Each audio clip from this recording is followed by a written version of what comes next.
Another perfect storm is coming as one Habs journalist indicates that he truly believes a big move is coming at the draft to acquire another young star just like years prior. And hey, we think so too. And we're going to break down some of the top targets that Kent Hughes could be going after. Plus, we have an awesome article talking about David Reinbacher, but his production this season was rather disappointing. We have to highlight all the good and the bad coming up on this episode of Habs Digest. Before we get into the video, guys, I want you to leave a like. Last time I asked that, we asked for 800. You guys got 1.2 thousand likes. Didn't know that was possible. So today, we're going to bump it up from 800 to 1,000. We're just going to ask for 1,000 likes. If you get it, we get it. If we don't, we don't. But if you want to help us reach that goal, push us to other Habs fans, we would really, really appreciate it. It's time to get into this video.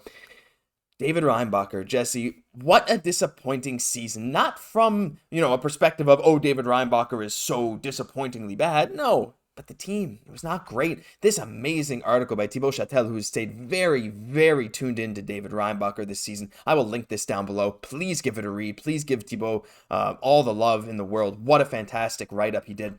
But I just wanted to go over a couple of the key points. We can revisit these in a few minutes, Jesse. But some of the highlights were saying, like, Reinbacher ended a few seconds above his 22-23 total in ice time, but he didn't see any penalty kill minutes, because usually in Switzerland they ice 8 defensemen, but his power play time even decreased a bit. However, on offense, he took more shots per 60 this season, a bit more expected goals, but that was on the worst offense in the entire NL at 1.6 goals per 60 minutes. But look at this. His zone exits that lead to a shot in the 95th percentile. He is in the top 15th percentile, I guess in the 85th percentile of controlled exits. And the final thing I wanted to show you is just his development from last year to this year. Still looking like a very solid top line, borderline elite defenseman. Still looks to be amazing. But Jesse, the big problem is Clutton had such a disappointing season, and we just wish Reinbacher could have taken that next step that we desired of him.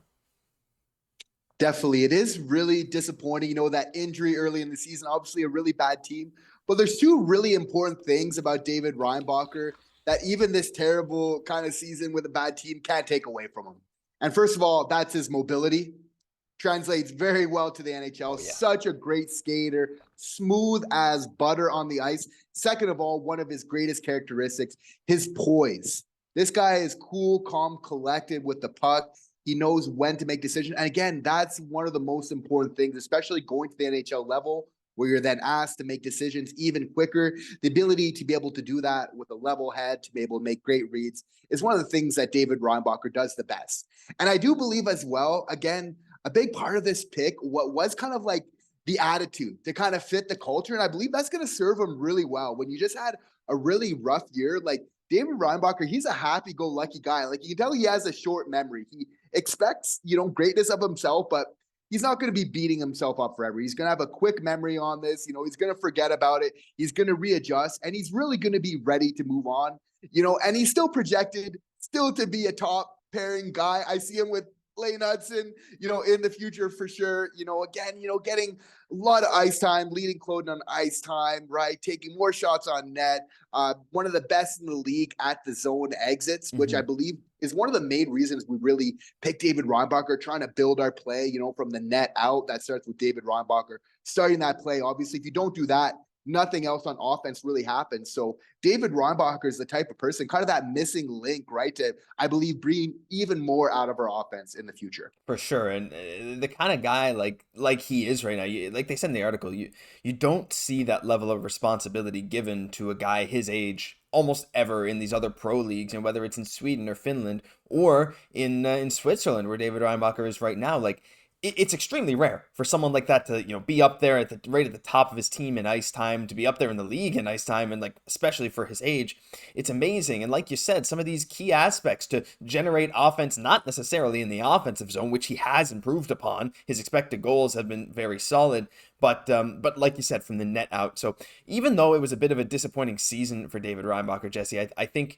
we can all agree that it's still looking like he will be very solid. I think just, again, the biggest problem is that in a year where he was getting so much ice time, if only, like, it just feels like it was the perfect storm to come crashing down. The management was bad. The team had an anemic offense. Like, just think about this. If Reinbacher didn't get hurt, maybe we'd be looking at this in a completely different lens. No, it's completely true. It hurts so much. This is our fifth overall pick, and to see him kind of ranking so low on a lot of, draw of prospect lists outside of the NHL right now. But I believe a lot of teams are sleeping on him, right? A lot of analysts, rather, are sleeping on him because this is a guy where, again, his game translates so well to the NHL. We saw him at training camp last year. He looks like he could have played with the Montreal Canadiens this year and been well, and done very well. It's probably better just to take it even slower, right? Even though things were a little bit terrible with Cloten, I think all the same, give him a little bit more time before he comes to the NHL.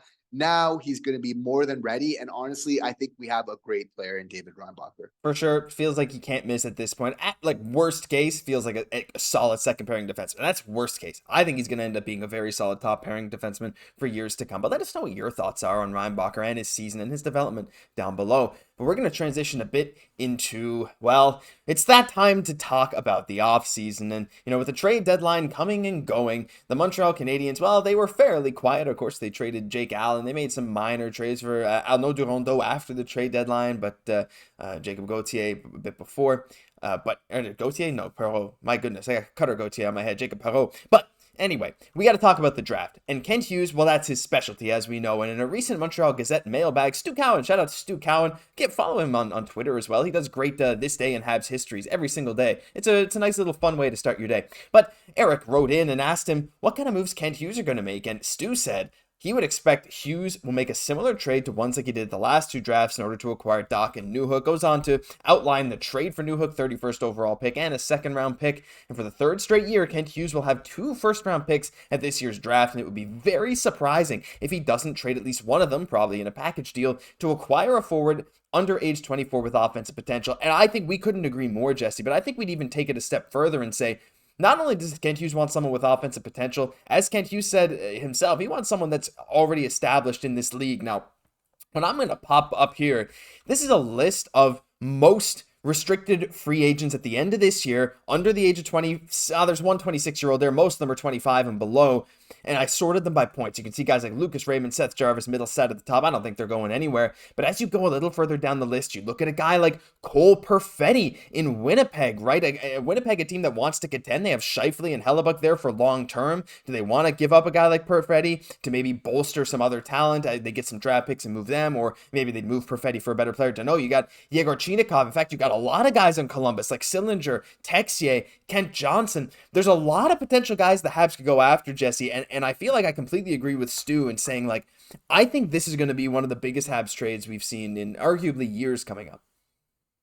Yes, it'll be amazing to see how Kent finds that balance between young and established. And again, the latter part of that being extremely, extremely important to get right, because when you're in a rebuild, you go more for the reclamation, younger type of players, because you have the runway to take those type of risks, right? But then when you're looking to compete, it's so important to get that established type of player, right? So I see as Kent wanting to be much more competitive, not wanting to draft in the top 5 and the top 10 next year. Wouldn't be surprised. I see the young kind of established player, but I also see getting that established player, even if it's around that 25 kind of year range, just because when you're wanting to compete and you're kind of, so to speak, you're taking that gamble, you want to be sure on that horse, right, that you're putting your bet on there. So for me, I think Kent's very astute. He's going to know that you're going to want somebody who has a track record putting up 30 plus goals in the NHL, because again, that's what we need, is the goal scoring. We got the playmaking. It's more the finishing touch right now, right? Again, the Habs, one of the lowest scoring teams in the NHL. This isn't lost on Kent Hughes. So again, that reiterates why getting the established guy is so important to really, get to the goal scoring issue. Yeah, that's actually a good point. I'm actually going to pop this list right back up. And I want everyone watching this video right now to pause and leave a comment on someone you see, because this is just RFAs at the end of this year. And that's kind of Kent Hughes' MO. Of course, Dach and Newhook were both restricted free agents. He traded for their rights. Name someone on this list that you would like the Habs to go after. I mean, we've kind of mentioned a few. Cole Perfetti, I don't think Winnipeg's going to part with him unless they're getting some significant talent upgrade up front. Not sure, it all depends. But there's some guys like, Philly is in a playoff spot, but also in the middle of trading some guys out like Sean Walker and Kevin Hayes. Could Bobby Brink be on the move? But he's not that established. Let us know But also, it might not just be this, Jesse. Kent Hughes, we heard all these rumors about the Habs maybe going after Elias Pettersson. Now, nothing really official, but we also heard about someone like a Trevor Zegras. And it really feels like that is maybe more the direction Kent Hughes is going, because trying to find that balance of established and young is almost impossible. And if I bring this up for a third time, the only people on this list that are restricted free agents at the end of the year that have 20 goals up to this point in the season are Seth Jarvis and Marty Necas, both on Carolina. Some people saying maybe they could get priced out. I don't think it's going to happen because they have a lot of money coming off the books. When it comes to something like that, do you see Kent Hughes maybe settling for something a little less than he'd want because it's impossible? Or do you see him sort of in a position where he's just going to almost, maybe not overpay, but pay more than he might have thought to get that extra high-end talent? Because honestly, if I'm him and I got the chance to get a 30-goal established scorer, whoever it may be, not on this list, somewhere else in the league, I think they have the assets to be willing to outbid some other teams for a talent that becomes available.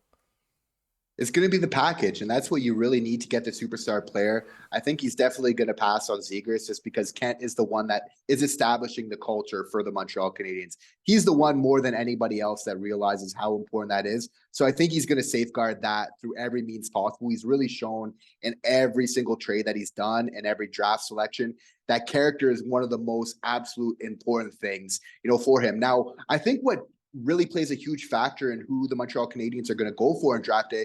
Of course, their draft order will be decided before then. Yeah. Now, let's say that if we're picking first overall on draft day, if we're going, obviously we'd be selecting Macklin Celebrity. Sure. You're not trying to make an offensive type of guy because, you have somebody who you can plug in your top six as of next year. And that's all that we really need. Our bottom six is beautiful. We just really need to kind of finish out that top six with just a little bit more of that offensive player. Now, he would fill that out perfectly, but I think it's still okay to really, if we're picking, let's say in the top five, still draft for that top five guy, but then really maybe that then opens you up if you're going for offense there to maybe get a little bit more of a vet guy that can score as well, to really double down on that, one of the most pressing issues for the Montreal Canadiens. So, really amazing to see. But as we know with Kent Hughes, he knows how to select players. What a home run that choice was for Juraj Slafkovsky, many other that he's made. So obviously we're just going to see that continue. I think this next year and a bit is going to be the most exciting time for Habs fans. Well, I was going to say in a while. I guess the cup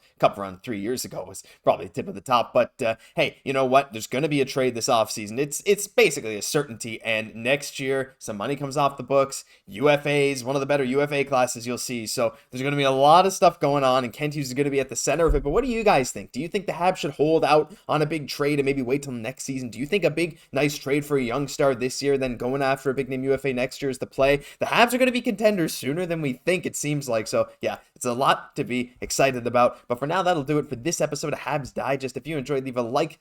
That's it. So I'm not asking to comment or subscribe. Just leave a like on the video. We'd really appreciate it. I'm Josh Gosse, my co-host Jesse Poirier. We'll catch you in the next one.